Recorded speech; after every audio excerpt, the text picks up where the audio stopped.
मेरे प्रिय बच्चे, अब समय आ गया है जब तुम इतिहास रचित करने वाले हो, क्योंकि तुम एक बहुत ही पवित्र पुण्य आत्मा हो।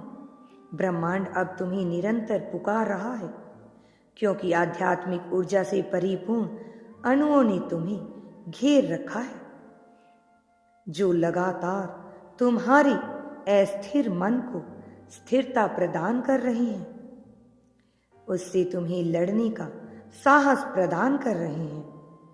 मेरे प्रिय बच्चे, मैं जानता हूं तुम अपने अंतर मन को सुन पा रहे हो। तुम अब आगे बढ़ने की चाह रख रहे हो। मैं इस बात से भी परिचित हूं कि तुम अपने आत्म उद्देश्य को अपना लक्ष्य बना देना चाहते हो और दिन प्रतिदिन तुम अपने आत्म उद्देश्य की तलाश में भी लगे हुए हो। आज मैं तुम्हें बताना चाहता हूं कि इस कार्य में मैं तुम्हारा मार्गदर्शन करूंगा। इस कार्य में मैं तुम्हारी सहायता करूंगा। अब कुछ एंजल्स, कुछ अदृश्य शक्तियां तुम्हारी सहायता करने वाली हैं। ऐसी शक्तियां जिन्हें तुम इस स्थूल भौतिक जगत में नहीं देख सकते हो, या जिनसे तुम्हारा यह शरीर, तुम्हारी यह देह परिचित नहीं है, लेकिन सूक्ष्म और कारण शरीर उन्हें जानते हैं। तुम्हारा भौतिक मन उसे जानता है। मेरे प्रिय, तुम यह तक आए नहीं हो, बल्कि तुम्हें यहां तक लाया गया है। इस कली काल के प्रकोप में न केवल वही इस मार्ग का अनुसरण करेंगे जिन्होंने अपने पूर्व जन्मों में बहुत ही कठिन तपस्याएं की हैं, जिन्होंने बहुत कठिन तपस्याएं की हुई हैं, जिन्होंने धर्म का मार्ग चुना है,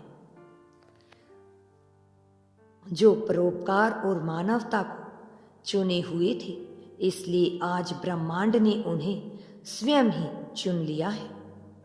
जिस प्रकार सिंह अपना शिकार ढूंढ ही लेता है, जिस प्रकार अग्नि सूखी घास को ढूंढ ही लेती है, और जिस प्रकार से वृक्ष की जड़ें धरती की गोद से भी जल ढूंढ लेती हैं, ठीक उसी प्रकार से तुम्हारा लक्ष्य तुम्हें स्वयं ही ढूंढ लेगा।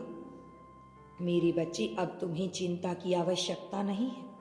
वह लक्ष्य जिसे तुमने अपने जन्म से पूर्व ही स्वीकार कर लिया था, वही लक्ष्य जिसके लिए तुम्हारे जीवन में सैकड़ों कसौटी रखी गई थी, अब वह स्वयं ही तुम्हें ढूंढ लेगा।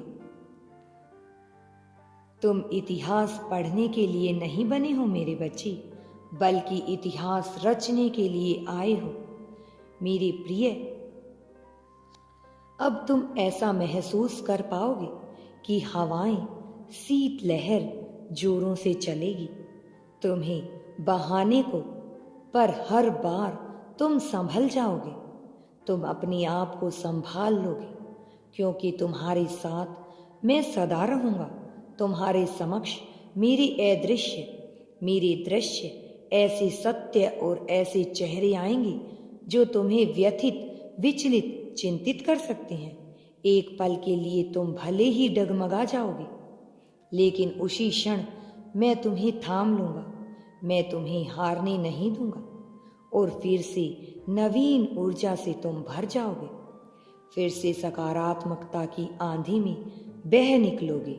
मेरे प्रिय, यदि अधर्म का विस्तार कर रही शक्तियां अपने लक्ष्य को एक पल नहीं भूल रही हैं, तो फिर आध्यात्मिक और धर्म का लक्ष्य चुनने वाले अपना उद्देश्य आखिर कैसे भूल सकते हैं?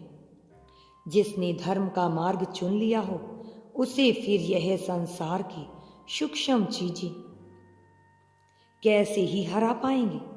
वह जितना भ्रष्टाचार और अधर्म का विस्तार करेंगे, तुम उतनी ही बड़ी चट्टान बनकर धर्म को पुनः स्थापित करने में एक महत्वपूर्ण सहायक श्रृंखला बन जाओगे। तुम वो चट्टान बन जाओगे जिसे हटाना तो क्या, जरा सा भी हिलाना भी असंभव हो जाएगा। तुम्हारे मन में प्रश्न उठ सकता है कि मैं एक साधारण सामान्य मनुष्य ही तो हूं। आखिर ब्रह्मांड ने मेरा चयन क्यों किया है और आखिर इसमें अंततः मुझे क्या लाभ है? साधारण पोशाक पहने हुए तुम्हें ज्ञात नहीं कि तुम असाधारण मनुष्य हो। तुम असाधारण हीरे का एक कण हो या एक पर्वत, दोनों में गुण तो समान ही होते हैं। तुम्हें शायद इसका आभास ना हो, लेकिन तुम अमूल्य हो। मेरे प्रिय बच्चे, परमात्मा और परमात्मा के अंश कभी भिन्न नहीं होते, समान ही रहते हैं। तुम ईश्वर के अंश हो, किंतु विस्मृति के कारण तुम अपनी शक्तियों को भूल चुके हो। तुम यह भूल गए हो कि वास्तव में तुम कौन हो, कहाँ से आए हो और क्या तुम्हारा उद्देश्य है। समय बदलता है, संसार बदलता है, दुनिया बदलती है, जलवायु भी बदलती रहती है, लेकिन बार बार वही जीव नए समय काल में नया देह धारण करके यहीं आते हैं, आ रहे हैं और आते रहेंगे। मेरे प्रिय, अपने पूर्व कर्मों के अनुसार किसी ने अधर्म का विस्तार करके उसे ही अपना लक्ष्य बनाया है और किसी ने धर्म का मार्ग चुना है। मेरे प्रिय बच्चे, तुम उसमें से नहीं हो, तुम उसमें से हो जिन्होंने धर्म का मार्ग चुना है।